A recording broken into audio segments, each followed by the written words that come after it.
le jeu insaisissable dure. Les êtres humains jouent et apprécient les jeux de société depuis des milliers d'années et certains des jeux que nous aimons aujourd'hui sont basés sur des jeux beaucoup plus anciens qui ont été conçus bien avant eux. Les échecs, par exemple, sont une version évoluée d'un jeu viking connu sous le nom de Alnefetafl. Parce que nous le savons, nous pouvons faire une assez bonne estimation des règles du Alnefetafl. Malheureusement, nous ne pouvons pas en dire autant du jeu royal dur, même si nous avons trouvé plus de 100 plateaux complets ainsi que la plupart des pièces. Ce jeu, également connu sous le nom de jeu des 20 cases, était joué en Mésopotamie il y a 3600 ans et est ensuite devenu populaire dans une grande partie du Moyen-Orient et de la Méditerranée. Le plateau de forme irrégulière comporte 20 cases, d'où son nom, avec différents motifs sur chaque case. Une tablette cunéiforme découverte en Irak en 1880 nous dit que les cases avec des motifs de rosette sont considérées comme porte-bonheur et que chaque joueur a 5 pions au début du jeu, mais ne mentionne rien sur la manière de le jouer. Plusieurs experts en jeux modernes ont tenté de deviner les règles et ont proposé leur propre version, mais nous ne saurons jamais si l'une d'elles est correcte.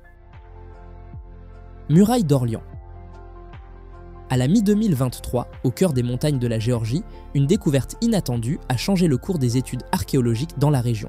Désormais connue sous le nom de Muraille d'Orléans, cette structure énigmatique a été découverte dans une zone reculée près du village de Kazbegi, à une altitude avoisinant les 2500 mètres. Les énormes pierres, disposées avec une précision étonnante et recouvertes d'un type de lichen rouge qui contraste avec le fond sombre de la roche, ont suscité la curiosité des chercheurs et des aventuriers du monde entier. La figure centrale de cette découverte est l'archéologue allemand Johann Mayer, qui est tombé sur la muraille presque par hasard. Lors d'une expédition pour étudier les formations rocheuses locales, il a remarqué quelque chose d'étrange dans les pierres empilées, formant un motif particulier, comme si elles avaient été assemblées par une civilisation perdue et sophistiquée.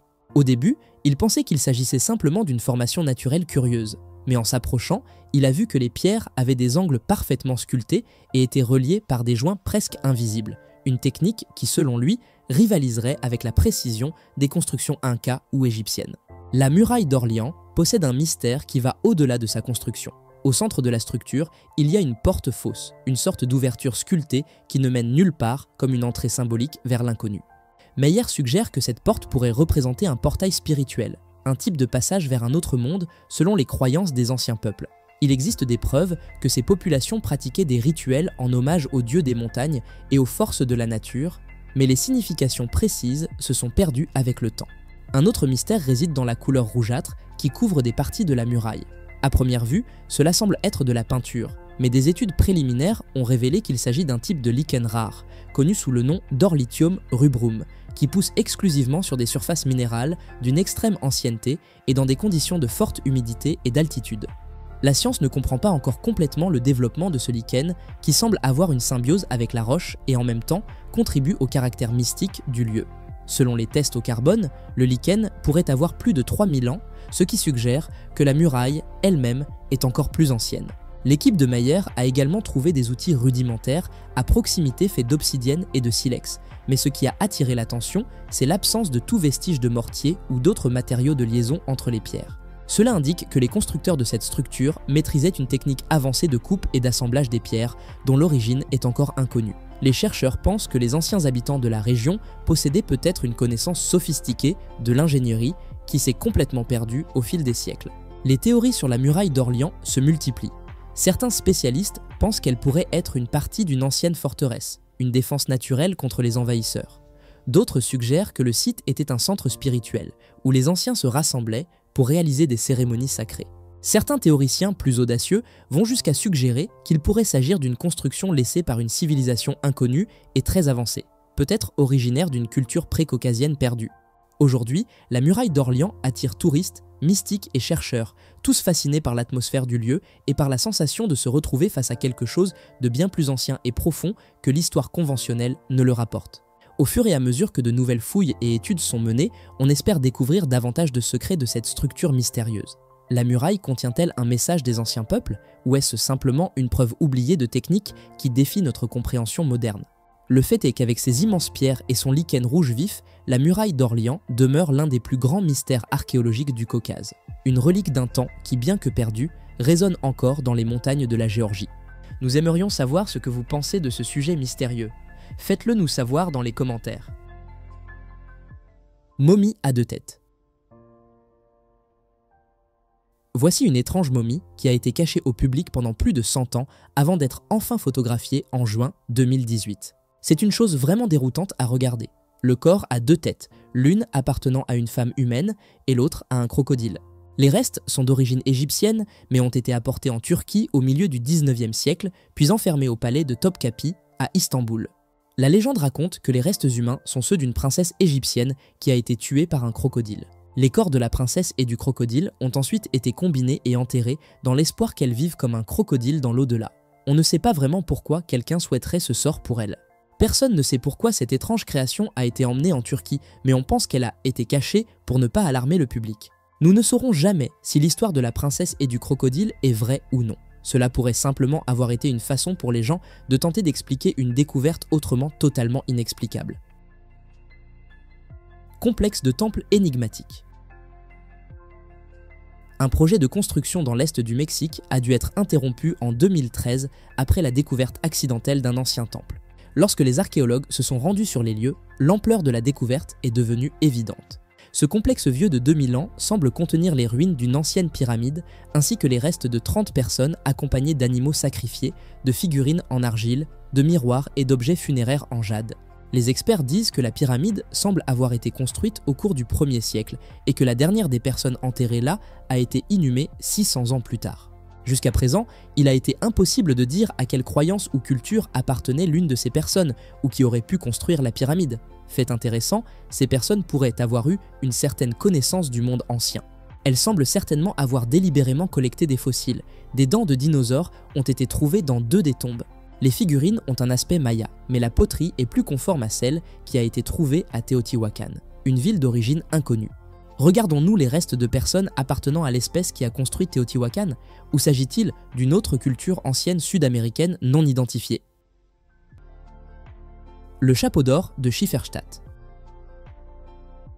Parmi tous les matériaux avec lesquels vous pourriez fabriquer un chapeau, le bronze est l'un des moins adaptés. C'est peut-être un bon matériau pour fabriquer un casque pour un guerrier partant au combat, mais il serait beaucoup moins pratique pour un couvre-chef quotidien. Pour cette raison, nous remettons en question l'existence de ces 4 chapeaux coniques de l'âge du bronze. Les 4 artefacts sont similaires. Ils sont hauts, en forme de cône, et couverts de mystérieux symboles abstraits. 3 des chapeaux ont été trouvés en Allemagne, le 4e ayant été récupéré à Vienne en France.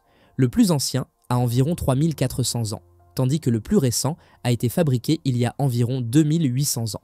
Il a été noté qu'il ressemble aux chapeaux stéréotypés de sorciers ou de sorcières, mais cela ne veut pas dire que les personnes qui les portaient étaient censées avoir des pouvoirs magiques.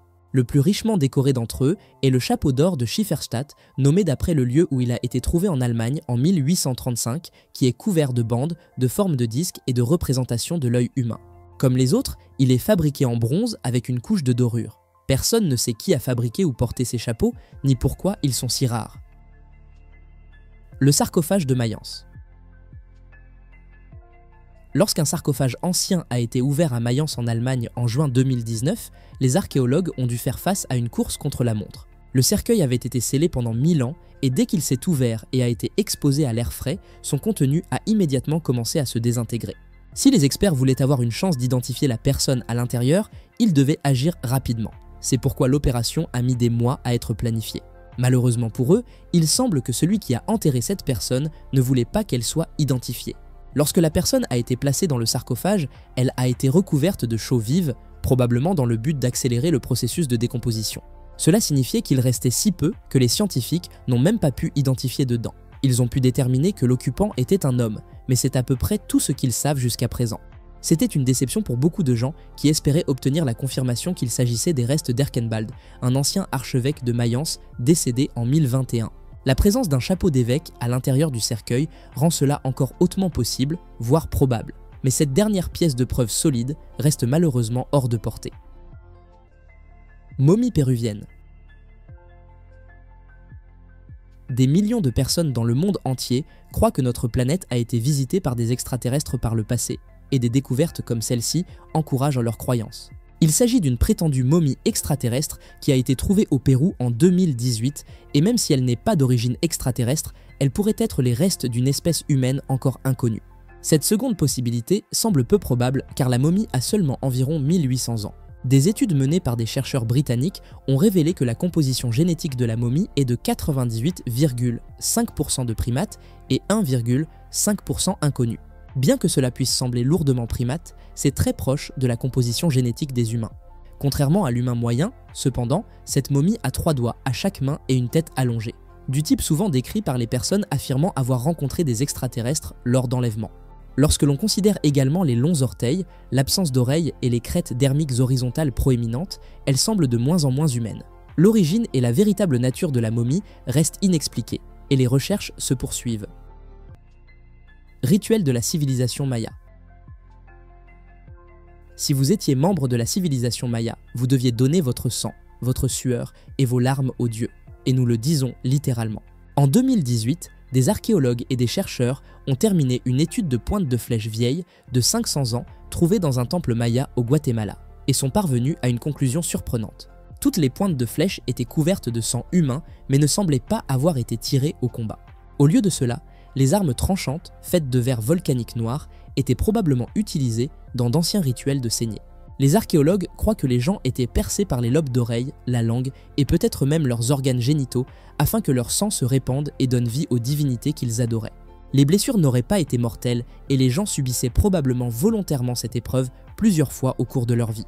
On pensait que la saignée, à des moments importants de la vie de quelqu'un, comme la naissance ou la majorité par exemple, reliait la force vitale des jeunes à celle des dieux et de leurs aînés, assurant ainsi la continuité spirituelle de l'espèce. Le sang était recueilli puis brûlé, la fumée résultante étant vue comme une preuve que le sang montait aux cieux. Il y a certainement des moyens moins douloureux de démontrer sa foi. Les artefacts asiatiques anciens. À première vue, cette perle et cette boucle de ceinture en bronze plombé découverte en Alaska en 2016 pourraient ne pas sembler avoir une réelle signification au-delà d'une découverte intéressante du XIIe siècle. Considérez leur composition, cependant, et elle pourrait remettre en question le récit de la découverte de l'Amérique du Nord par les non-autochtones. En effet, le métal fondu dont elles sont faites a été fabriqué quelque part en Asie, d'où elles ont probablement trouvé leur chemin vers la Sibérie, puis ont traversé le détroit de Bering pour atteindre les Tuléens en Alaska. Cela indiquerait un degré de contact, ou du moins un contact par procuration, entre l'Asie et l'Amérique du Nord, bien avant l'arrivée des Européens. La boucle de ceinture, en particulier, est intéressante car c'est un produit industriel considéré comme sans analogie dans le contexte des découvertes alaskiennes de la même époque. C'est un type qui était utilisé dans les harnais de chevaux, connu pour avoir été utilisé en Chine il y a plus de 2000 ans, bien qu'elle ne semble pas être aussi ancienne. Les anciens Alaskiens utilisaient-ils une technologie chinoise encore plus ancienne pour gérer leurs chevaux? Il semble que oui. Mystère du sarcophage. Les archéologues responsables de notre prochaine découverte ont été initialement déçus par ce qu'ils ont trouvé lorsqu'ils ont ouvert le sarcophage noir découvert à Alexandrie en Égypte en 2018. Ils espéraient trouver les restes d'Alexandre le Grand et bien que cela ne semble pas être le cas, ils ont trouvé une énigme médicale particulière. Le cercueil en granit, qui a été enterré il y a environ 2000 ans, contient les restes de quelqu'un qui semble avoir subi une forme ancienne de chirurgie cérébrale au cours de sa vie. Le squelette curieux est l'un des 3 qui ont été trouvés dans l'énorme cercueil de 2,7 mètres par 1,5 mètres, une femme adulte et 2 hommes adultes. Le plus âgé des hommes, qui semble être décédé dans la quarantaine, a un trou cicatrisé dans son crâne qui est compatible avec la pratique médicale ancienne de la trépanation. Cette procédure invasive, qui consiste à percer le crâne pour soulager la pression, était censée être efficace pour soigner tout, des crises d'épilepsie à la dépression. Certains praticiens de la médecine alternative considèrent encore aujourd'hui la trépanation comme une forme de traitement médical efficace, ce qui rappelle à quel point les anciens Égyptiens étaient en avance sur leurs contemporains en matière de médecine et de chirurgie. Les artefacts Kimbaya. Les artefacts Kimbaya de Colombie sont de beaux objets décoratifs et de beaux exemples d'artisanat ancien. Y a-t-il plus que cela cependant? Les objets, dont l'âge varie entre 2300 et 3000 ans, sont parfois également appelés les artefacts Tolima et n'ont été trouvés que dans la région autour de Bogota, la capitale du pays. Plus de 100 d'entre eux ont été découverts jusqu'à présent. Alors que de nombreux archéologues les considèrent comme rien de plus que de superbes exemples de figurines zoomorphes, ils ne semblent pas tous être basés sur des créatures vivantes. Certains peuvent facilement être identifiés comme des chauves-souris, des oiseaux, des poissons ou des insectes, mais d'autres ne ressemblent à aucune créature connue. Ce sont ces artefacts anomaux qui posent un problème car au lieu d'être basés sur des animaux, ils semblent avoir des fuselages distincts, des ailes, des stabilisateurs et d'autres caractéristiques que l'on trouve sur un avion moderne. Ils ont également des propriétés aérodynamiques parfaites, ce qui signifie que si vous en agrandissiez un et le lanciez, il serait capable de voler et de planer. Comment un tel savoir pouvait-il être disponible pour des personnes vivant il y a si longtemps? Le mystère de Roanoke. Que s'est-il vraiment passé avec les colons anglais qui ont disparu de l'île de Roanoke à la fin du XVIe siècle?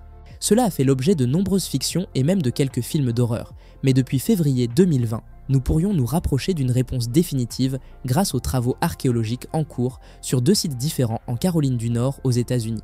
La disparition de la colonie a été documentée par le colon John White, qui a mis les voiles pour l'Angleterre afin de collecter des provisions en 1587 et n'a trouvé aucune trace de son ancien foyer, de ses amis ou de sa famille à son retour en 1590.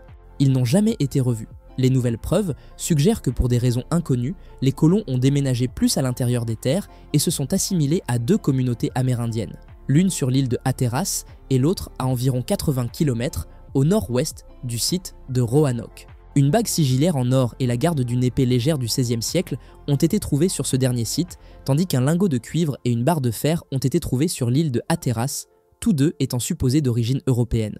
Rien de tout cela ne nous dit pourquoi les colons ont déménagé, mais cela pourrait enfin nous dire où ils sont allés. Le pot énigmatique. Une façon de voir ce pot romain ancien serait de dire qu'il est criblé de trous, mais nous préférons penser qu'il est une énigme en soi. Le pot se trouve actuellement au musée d'archéologie de l'Ontario au Canada, où il a été étudié de manière approfondie sans que personne n'ait jamais abouti à une conclusion satisfaisante quant à son utilité. Un tel récipient ne pourrait pas contenir de l'eau pour des raisons évidentes, mais il ne serait pas non plus utile pour stocker de la nourriture car l'air entrerait dans le pot par les trous. Même son origine est un mystère. Au moins un archéologue soupçonne qu'il n'est même pas romain. Selon l'archéologue Charles Léonard Woolley, il est plus probable qu'il provienne de l'ancienne ville mésopotamienne d'Ur. Cela signifierait qu'il est probablement vieux de 3000 ans, par opposition à l'âge de 1800 ans qui lui est actuellement attribué. L'artefact présente quelques similitudes avec un glirarium, un récipient utilisé par les Romains pour stocker les loirs comestibles, mais il ne possède pas les compartiments internes pour la nourriture que l'on s'attendrait à voir dans un tel objet. Peut-être n'est-il rien de plus qu'un objet décoratif domestique. La sépulture de l'homme sans langue. L'idée que les morts reviennent à la vie pour tourmenter les vivants est la prémisse de nombreux films d'horreur, mais de nos jours, nous savons qu'une telle idée est fictive. Les gens vivant il y a plusieurs siècles craignaient vraiment que cela ne devienne une réalité. Cela pourrait expliquer cette étrange découverte funéraire qui a été faite en Angleterre en 2017. Ce sont les restes d'un homme enterré il y a environ 1700 ans, placé face contre terre et avec une pierre plate enfoncée dans sa bouche à l'endroit où sa langue aurait dû être. Les restes inhabituels ont été exhumés d'un cimetière à Stanwick, près de la rivière Neneh. On ne sait pas si l'homme a perdu sa langue à un moment de sa vie ou si elle a été coupée après sa mort. On sait que les anciens Germains coupaient parfois la langue des personnes considérées comme des menteurs, mais il n'y a aucune trace d'une telle punition en Grande-Bretagne romaine. Entre la présence de la pierre et l'inhumation irrégulière face contre terre, il est peut-être plus probable que les gens de l'époque voulaient s'assurer que cette personne ne rampe pas hors de sa tombe après son enterrement. Découverte de mégalodons.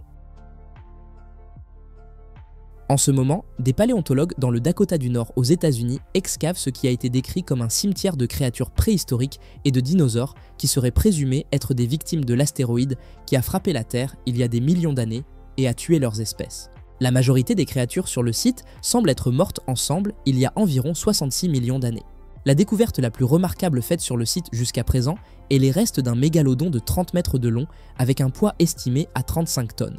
Selon un paléontologue, ce mégalodon est exceptionnellement bien préservé et peut ne pas avoir été une victime de la collision de l'astéroïde. Il dit que les os semblent presque comme s'ils avaient été traités dans une chambre à explosion abrasive. Cela serait évidemment impossible. Une telle technologie n'existait pas à l'époque, et même si c'était le cas, les dinosaures n'auraient pas été capables de l'utiliser. Une explication pourrait être que la créature avait été avalée entière et était recouverte de la paroi de l'estomac d'une créature plus grande. Cela soulève la question de savoir quel type de dinosaure serait assez grand pour manger un mégalodon. Le mystère de Roanoke. Que s'est-il vraiment passé avec les colons anglais qui ont disparu de l'île de Roanoke à la fin du XVIe siècle.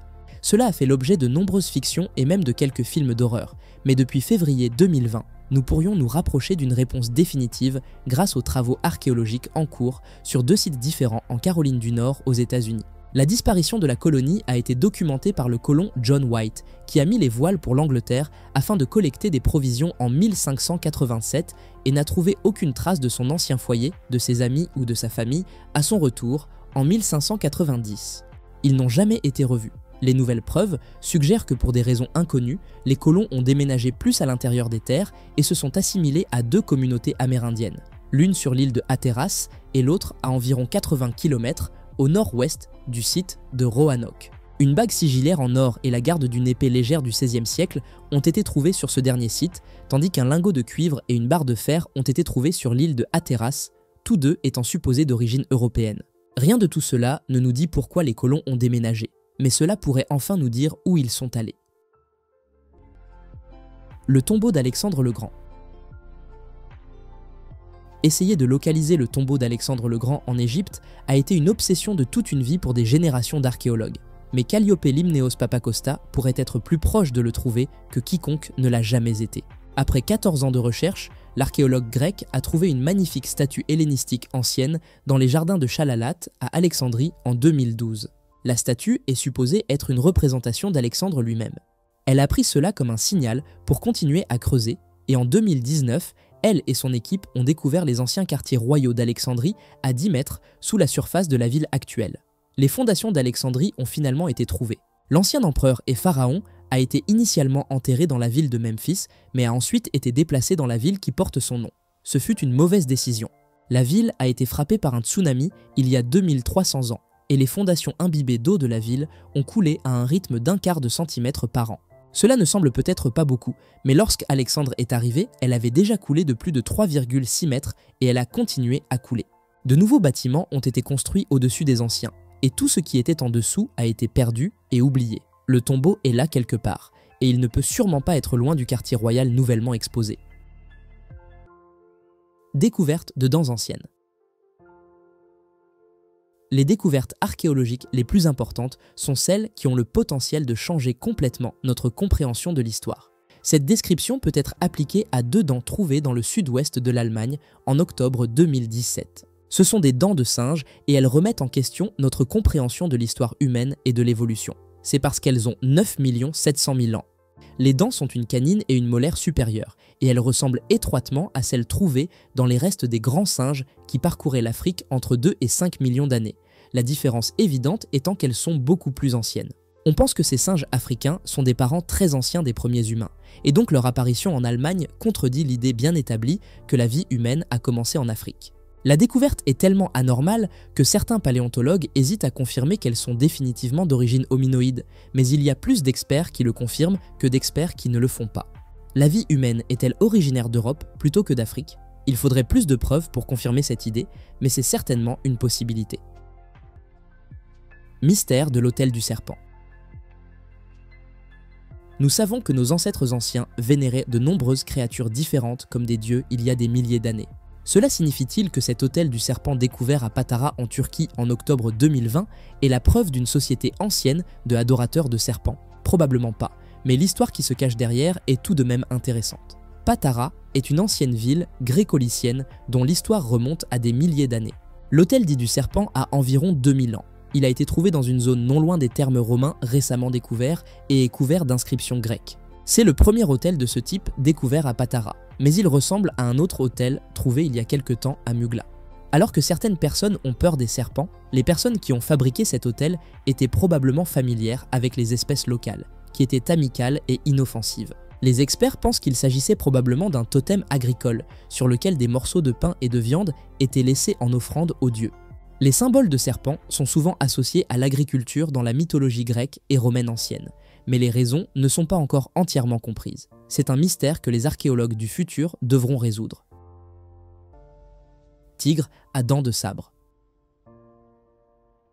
Les tigres à dents de sabre sont éteints depuis longtemps maintenant, mais ils sont souvent cités comme des exemples de la puissance des créatures préhistoriques. En juin 2019, nous avons appris qu'ils étaient encore plus puissants que nous ne l'avions toujours pensé. Des experts ont étudié les crânes de tigres à dents de sabre prélevés dans 2 endroits différents en Argentine pour tenter de déterminer comment les animaux sont morts, et ils ont tiré une conclusion surprenante. Ils ont été tués par d'autres tigres à dents de sabre et leurs tueurs les ont abattus d'une seule morsure à la tête. Après avoir terminé leurs études, les experts se sentent maintenant suffisamment confiants pour dire que les bêtes étaient capables de percer le crâne d'un autre grand félin avec une seule morsure, grâce à la force exceptionnelle de leurs canines. Dans les 2 cas, les crânes ont une seule marque de perforation presque directement entre les yeux, dans laquelle les dents d'un autre de leur espèce s'ajustent parfaitement. Les tigres à dents de sabre passaient la majorité de leur temps à chasser et à combattre des mammouths et d'autres grandes créatures, mais ils se battaient entre eux pour des questions de territoire ou de partenaires de reproduction. Il semble que ces combats se terminaient rapidement et avec des conséquences dévastatrices pour le perdant. Tirelires anciennes. Lorsque vous étiez enfant, vous avez peut-être conservé les pièces de monnaie que vous donnaient les adultes dans une tirelire. Si vous avez des enfants, vous leur avez peut-être même donné une tirelire, c'est une tradition ancienne qui remonte à au moins 1200 ans. L'équivalent ancien d'une tirelire a été trouvé en Israël en janvier 2020, où des archéologues ont découvert une collection de pièces d'or cachées à l'intérieur d'un récipient en argile pour les garder en sécurité. La découverte a été faite dans ce qui est décrit comme une ancienne zone industrielle, où les experts pensent qu'un centre commercial a existé pendant plusieurs siècles. Les pièces ont toutes été frappées à la fin du 8e et au début du 9e siècle, fournissant aux archéologues un contexte historique pour cette découverte. Bien que le récipient en argile dans lequel elles ont été trouvées n'était pas en forme de cochon, il avait une fente et un seau pour empêcher les pièces de tomber ou d'être facilement accessibles, remplissant ainsi la même fonction. Étant donné la valeur des pièces à l'intérieur, il est toutefois plus probable que l'objet ait appartenu à un adulte plutôt qu'à un enfant, à moins que nous ne parlions d'un enfant très riche. Rituel funéraire de Saxe-Anhalt. Des archéologues ont fait notre prochaine découverte en Saxe-Anhalt en Allemagne en septembre 2020 et ils ne savent toujours pas vraiment quoi en penser. Ils sont convaincus qu'il s'agit d'une tombe germanique ancienne et que les personnes à l'intérieur y ont été enterrées il y a environ 1500 ans. Ce qui les intrigue, ce sont les circonstances de l'enterrement.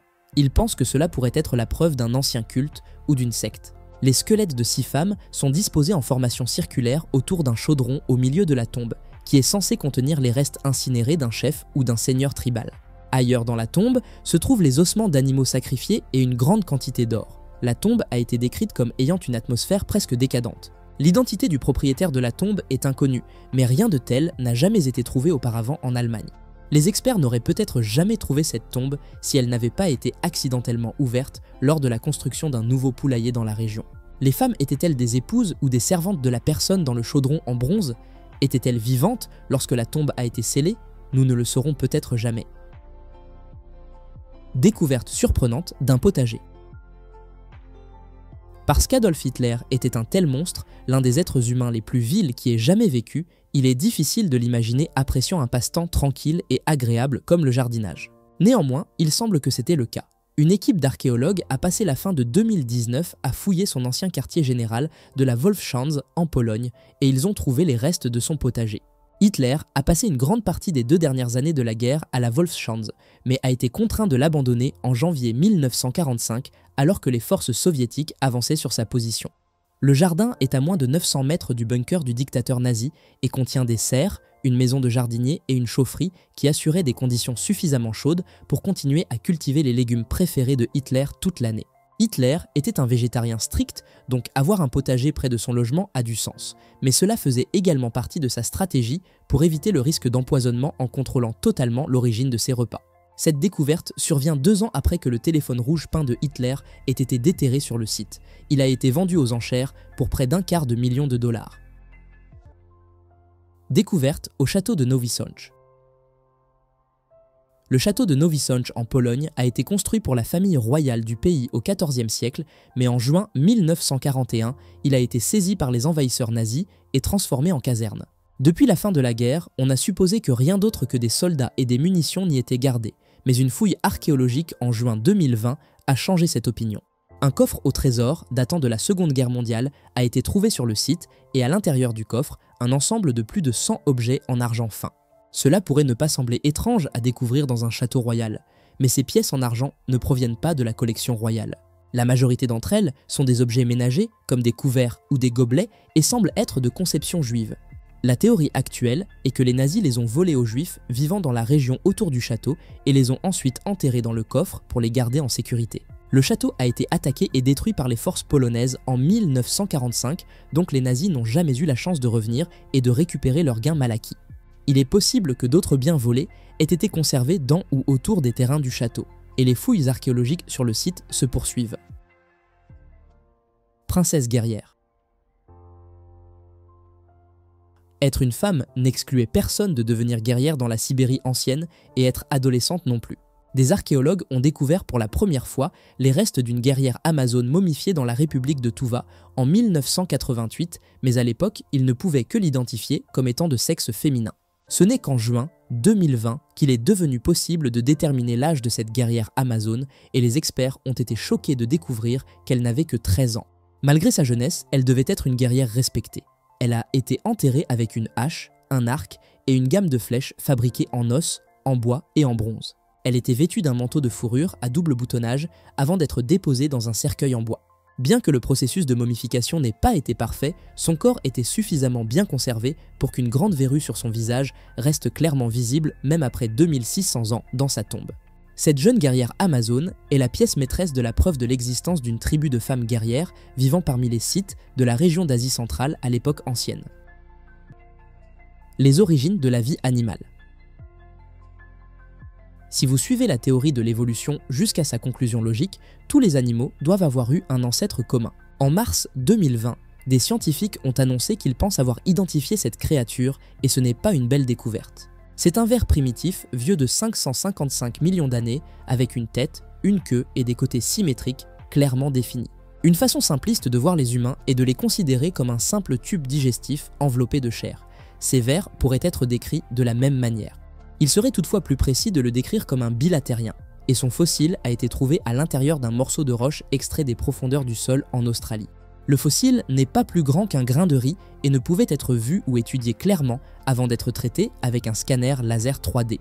Il a maintenant été nommé Icaria wariotia et est cité comme le plus ancien bilatérien jamais découvert. Ils ont vécu pendant l'ère édiacarienne, qui est l'époque où les premières formes de vie multicellulaires sont apparues sur Terre. La plupart des créatures de cette époque ont péri lors d'un événement d'extinction massive préhistorique, mais celles-ci semblent avoir survécu pendant au moins 100 millions d'années, ouvrant peut-être la voie à toute la vie animale future dans le processus. Mystère de Baalbek. Le site entier de Baalbek au Liban est à la fois une merveille archéologique et un mystère archéologique, mais ce sont les pierres mégalithiques taillées dans la carrière qui nous fournissent le plus grand mystère de tous. L'une d'elles, la pierre du Sud, pèse environ 900 tonnes. Il n'y a aucune indication claire sur la raison pour laquelle ces pierres étaient nécessaires, pourquoi elles ont été taillées à une telle taille et comment quelqu'un vivant à l'époque ancienne aurait pu rêver de les déplacer après les avoir taillées. La pierre occidentale est encore plus grande, pesant environ 1100 tonnes. Une théorie dit qu'elles étaient censées faire partie du Triliton de Baalbek, mais comme le site du Triliton est en amont de la carrière, une quantité inconcevable de puissance serait nécessaire pour les traîner ou les pousser en haut de la colline. Nous ne pouvons même pas dire avec certitude qui a effectué le travail de taille. Les anciens Romains en sont généralement crédités, mais nous n'avons vu aucune preuve qu'ils aient tenté de tailler de tels mégalithes ailleurs dans leur ancien empire. Ce serait considéré comme un projet de construction trop difficile à tenter aujourd'hui, sans parler d'il y a des milliers d'années. Les sculptures néerlandaises en buis. L'iconographie religieuse est généralement un travail d'amour pour celui qui la réalise, mais même en tenant compte de cela, ces miniatures sculptées en buis sont incroyablement sophistiquées. Seulement 135 de ces sculptures, parfois appelées noix de prière, ont jamais été trouvées, toutes réalisées entre 1500 et 1530 aux Pays-Bas. Cela suggère qu'elles pourraient même toutes être l'œuvre d'une seule personne. Les minuscules autels sont maintenus ensemble par des perforations si petites que les joints sont complètement cachés. Nous n'avons pu déterminer comment ils ont été assemblés qu'en utilisant des rayons X et des microscopes, mais le fait que nous ayons besoin d'une technologie aussi avancée pour déterminer comment ils ont été fabriqués pose la question de savoir comment quelqu'un a pu les assembler sans utiliser une telle technologie en premier lieu. Les épingles qui maintiennent le tout en place sont plus petites qu'une graine d'herbe. L'œil humain est incapable de les voir. Alors comment des mains humaines ont-elles pu les déplacer avec une telle précision? Quelqu'un aux Pays-Bas cache-t-il une machine à rayons X ancienne? La seule autre explication est que la personne qui les a fabriquées était si incroyablement myope qu'elle aurait été presque aveugle à tout ce qui se trouvait à plus de 30 cm ou 60 cm de son visage. La batterie de Bagdad. À ce stade, alors que nous commençons lentement à accepter que nos anciens ancêtres avaient une meilleure compréhension de la technologie que nous ne leur accordons habituellement, devient-il possible de croire qu'ils pouvaient même comprendre les principes de base de l'électricité? Cette question doit être posée en raison de l'existence de la batterie de Bagdad, qui a été trouvée en Irak en 1838. Bien que les historiens aient tendance à rejeter l'idée qu'il s'agisse d'une batterie, il est presque impossible de comprendre l'artefact autrement. C'est un pot en argile qui abrite une tige de fer autour de laquelle se trouve un enroulement de cuivre. Il n'y aurait pas beaucoup d'intérêt à le créer comme ornement s'il ne pouvait être vu que si le pot était ouvert, et ce serait de toute façon un ornement de forme étrange. La batterie de Bagdad a été testée dans des conditions de laboratoire et s'est avérée capable de contenir une charge. Cela pose un énorme problème historique car l'artefact a plus de 2000 ans. Ces anciens peuples expérimentaient-ils avec l'électricité? Et si oui, pourquoi n'ont-ils pas poussé l'idée plus loin? Pratique funéraire vieille de 5500 ans. Enterrer les morts avec dignité était une étape importante dans le développement de nos anciens ancêtres. Les pratiques et les rituels funéraires varient considérablement d'un lieu à l'autre et d'une époque à l'autre, mais les archéologues sont surpris par la sophistication de ce site funéraire récemment découvert dans le sud-est de la Pologne. C'est une immense rangée de tumulus mégalithiques qui contenait autrefois 12 tombes de 45 mètres de long bordées de pierres. Les murs étaient soutenus par des palissades en bois dont une a survécu jusqu'à nos jours, avec une entrée à une extrémité et un atrium au milieu. Cela aurait été un lieu assez élaboré pour enterrer les morts et aussi pour que les proches viennent leur rendre visite. Considérant qu'il a été construit il y a environ 5500 ans, c'est étonnamment avancé pour son époque. Cependant, il se peut que ce ne soit pas le lieu de repos final des personnes qui y étaient placées. Des preuves archéologiques sur le site suggèrent que les corps étaient périodiquement retirés pour être remplacés par de nouveaux. Il se pourrait donc que les personnes y soient placées pour une brève période de deuil avant d'être enterrées définitivement ailleurs.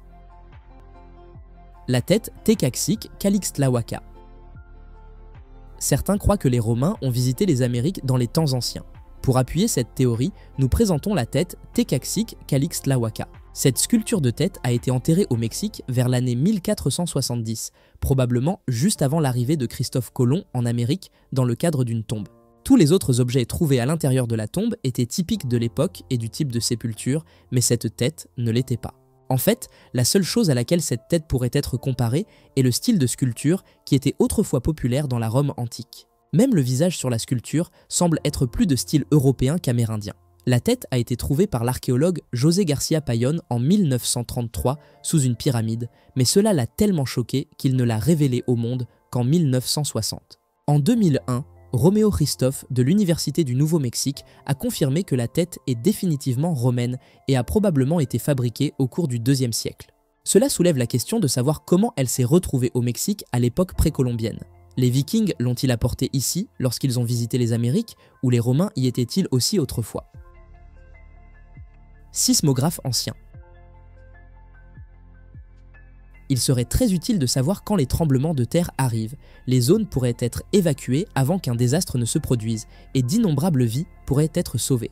Nous luttons pour prédire les tremblements de terre ici, au XXIe siècle, même avec toute la merveilleuse technologie à notre disposition, et pourtant, les anciens Chinois essayaient de faire de telles prédictions au cours du IIe siècle. Ils utilisaient des dispositifs comme ce sismographe fabriqué par Zhang Heng en l'année 132. Bien qu'il puisse ressembler à un vase richement décoré, l'appareil de Zhang Heng est incroyablement sensible et sophistiqué. Lorsqu'il est placé au sol, il peut détecter des secousses se produisant à des kilomètres de distance, qui balancent un pendule à l'intérieur de l'artefact. Si le balancement dépasse un certain niveau de sécurité, il déloge l'une des boules à l'intérieur des bouches des dragons attachées aux côtés du sismographe, laissant tomber la boule dans la bouche d'une grenouille. Cela indique non seulement aux observateurs qu'un tremblement de terre approche, mais leur donne également une idée de la direction d'où il vient. Il n'était probablement pas très précis en termes de prédiction des directions, et il ne donnait pas beaucoup de préavis, mais c'était certainement mieux que de n'avoir aucun avertissement du tout. Le mécanisme denticitaire. Il y a beaucoup de choses que nous pouvons dire sur le mécanisme denticitaire. Nous pouvons vous dire qu'il est grec, qu'il a été trouvé au milieu d'une épave et qu'il a environ 2000 ans. Ce que nous ne pouvons pas vous dire, c'est comment il fonctionnait ou à quoi il servait. et aucun expert qui a eu la chance de l'examiner ne le peut non plus. Nous hésitons à décrire l'appareil comme étant alimenté par un mécanisme d'horlogerie, car un tel concept devrait être impossible à comprendre pour les gens de l'époque, mais il avait un système mécanique semblable à un mécanisme d'horlogerie qui lui permettait de suivre la position des planètes et des étoiles dans le ciel nocturne. Le fait qu'il ait été trouvé sur un navire pourrait suggérer qu'il avait une utilisation nautique, mais si c'était le cas, nous nous attendrions à trouver des dispositifs similaires sur de nombreuses autres épaves grecques de cette époque. Nous ne l'avons jamais fait, et il se pourrait donc qu'il s'agisse d'une toute nouvelle invention lorsque le navire a coulé. Et comme son propriétaire a probablement sombré avec lui, rien de semblable n'a été créé à nouveau pendant près de 1000 ans. Le dolmen de Soto. Le dolmen de Soto est un mystère espagnol vieux de 5000 ans qui ne sera probablement pas résolu de sitôt. Il y a environ 200 sites de sépultures rituelles de l'ère néolithique dans la province espagnole de Huelva, mais aucun n'est aussi magnifique que cette incroyable structure souterraine. Le nom dolmen de Soto vient d'Armando de Soto Morillas, qui a découvert l'énorme tombeau à couloir alors qu'il tentait de construire une nouvelle maison sur son terrain en Andalousie en 1922. Le grand archéologue allemand Hugo Obermeier a été convoqué sur le site pour l'excaver, et il a trouvé 8 ensembles de restes humains enterrés en position fétale, entourés d'objets funéraires. Les objets comprennent des coupes, des poignards et des fossiles marins. Enterrer des personnes avec des fossiles marins est une pratique inhabituelle qui n'a jamais été observée en Espagne auparavant, et sa signification est inconnue. Tout aussi mystérieux sont les 43 pierres dressées qui entourent le dolmen, chacune étant couverte de gravures montrant des couteaux, des coupes, des figures humaines et des formes abstraites. 100 ans après la découverte, nous ne savons toujours rien sur les personnes enterrées ici, ni sur la signification des symboles soigneusement gravés en relation avec les sépultures. Odomètre ancien. L'odomètre dans votre voiture suit la distance que vous parcourez lorsque vous conduisez. Plus généralement, un odomètre peut être utilisé pour déterminer la distance entre deux endroits. Lorsqu'il a été inventé, il a révolutionné la cartographie et la planification des itinéraires dans le monde antique. Nous devons à Vitruve, de la Rome antique, l'invention de l'odomètre, une tâche qu'il a accomplie il y a un peu plus de 2000 ans. Son premier odomètre ressemblait un peu à une brouette avec une roue agrandie pleine de cailloux. Chaque fois que la roue tournait, un caillou tombait dans un petit seau sous l'appareil. Comme Vitruve avait mesuré le diamètre précis de la roue avant de l'ajuster à l'appareil, il savait exactement quelle distance était couverte par chaque rotation. Il pouvait donc déterminer la distance entre deux points en comptant le nombre de cailloux que l'odomètre déposait dans le seau. Après avoir conçu cette invention géniale, la planification des trajets dans l'Empire romain ne reposait plus autant sur des approximations et les cartes devenaient beaucoup plus précises. Les odomètres d'aujourd'hui n'utilisent peut-être plus de cailloux, mais ils fonctionnent toujours sur le même principe vieux de 2000 ans. Le char de Léonard de Vinci.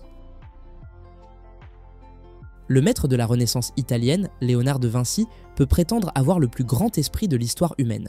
Ce polymathe était en avance sur son temps dans les domaines de l'art, de la science, de la biologie et de la sculpture, et il semble qu'il pouvait aussi prédire l'avenir du combat militaire. Bien avant qu'un char ne roule sur les champs d'Europe ou ailleurs dans le monde, de Vinci avait déjà une idée de ce à quoi il pourrait ressembler. Il n'a jamais construit de prototype basé sur son design, mais les principes fondamentaux en sont solides. Le char de Vinci avait de la place pour des mousquets orientés vers l'extérieur et une section supérieure amovible qui pouvait être ouverte pour aider la vision du conducteur. Les roues étaient probablement trop fines pour être utiles dans un champ boueux, et le design de la manivelle de l'essieu semble défectueux, mais nous ne devrions pas lui en tenir rigueur. Un char en bois n'aurait probablement pas duré longtemps sur le champ de bataille, mais ce design est un plan de base pour l'avenir. En fait, un groupe d'ingénieurs a réussi à construire un modèle fonctionnel du char, basé sur les plans de Vinci en 2010. Les sépultures de la nécropole paléochrétienne d'Autun. Il y a une nécropole paléochrétienne à Autun en France qui révèle des objets fascinants depuis plusieurs mois maintenant. En juillet 2022, elle a révélé ses derniers trésors lorsque des fragments de tissu pourpre et or datant du IVe siècle ont été trouvés dans la nécropole. Les textiles provenaient de la tombe 47 dans l'immense nécropole et étaient des découvertes surprenantes trouvées dans de gros mottes de terre. Le processus de nettoyage a révélé des motifs de tissage floral et en arêtes de poisson dans le tissu, montrant un niveau de complexité surprenant pour l'époque. Plutôt que d'être des vêtements portés par les personnes enterrées dans la nécropole de leur vivant, les experts pensent qu'ils ont probablement été fabriqués spécialement pour l'enterrement. Cela soulève la question de savoir pourquoi les défunts n'ont pas été habillés avec ces vêtements lorsqu'ils ont été enterrés, une question à laquelle personne n'a encore pu donner une bonne réponse. La fabrication de ces vêtements nécessitait un haut niveau de maîtrise technique. Il semble donc étrange que quelqu'un ait choisi de les laisser sur le sol. La vie sédentaire en Eurasie ancienne. Il y a peu de choses que nous savons avec certitude sur l'espèce scythe qui vivait en Eurasie il y a un peu plus de 2000 ans. Maintenant, il semble que l'une de ces rares choses que nous pensions savoir sur eux pourrait ne pas être correcte. Nous avons toujours su qu'ils étaient de puissants guerriers, et cette opinion n'a pas changé. Mais la plupart des historiens pensaient qu'ils étaient un peuple nomade qui parcourait les terres plutôt que de s'établir. Une nouvelle étude publiée en mars 2021 remet en question cette notion. Selon Alicia Ventresca-Miller de l'Université du Michigan et son équipe de recherche, les Scythes ont construit des vies sédentaires et heureuses pour eux-mêmes en Ukraine. Le groupe d'études a testé des dents et des os prélevés sur plusieurs sites funéraires scythes dans la région et a conclu que leurs propriétaires avaient vécu avec un régime alimentaire comprenant des cultures domestiquées. S'ils avaient des cultures domestiquées, ils devaient pratiquer l'agriculture, et s'ils pratiquaient l'agriculture, ils devaient rester dans la même région pendant un certain temps. Bien qu'il soit indéniable que certaines tribus scythes parcouraient de longues distances au cours de leur vie, nous ne devrions plus supposer que tous vivaient de la même manière. Ruines de la bibliothèque romaine. Cologne est l'une des villes les plus anciennes d'Allemagne, avec une histoire qui remonte au milieu du 1er siècle. Cela en fait le meilleur endroit du pays pour rechercher des ruines romaines anciennes. Des ruines comme cette incroyable bibliothèque romaine antique. La bibliothèque a été cachée sous les rues du centre-ville animé de Cologne pendant des siècles et a finalement été découverte après la démolition d'une église protestante en 2017. Des archéologues ont été invités à venir examiner le site après la démolition, mais ce n'est qu'en 2019 que les premiers signes de l'ancienne église ont été trouvés. Bien que vous ou moi aurions du mal à identifier ces murs en ruine comme appartenant à une bibliothèque, le signe révélateur pour les archéologues est la disposition de petits trous dans les murs, dans lesquels les rouleaux auraient été placés pour le stockage. Les experts estiment qu'il pourrait y avoir eu jusqu'à 20 000 rouleaux stockés dans la bibliothèque, ce qui en aurait facilement fait la plus grande bibliothèque d'Allemagne à l'époque. En fait, elle pourrait même être la plus ancienne bibliothèque d'Allemagne. C'est tout pour aujourd'hui. Quel a été votre moment préféré? Commentez, aimez, partagez et abonnez-vous. À bientôt.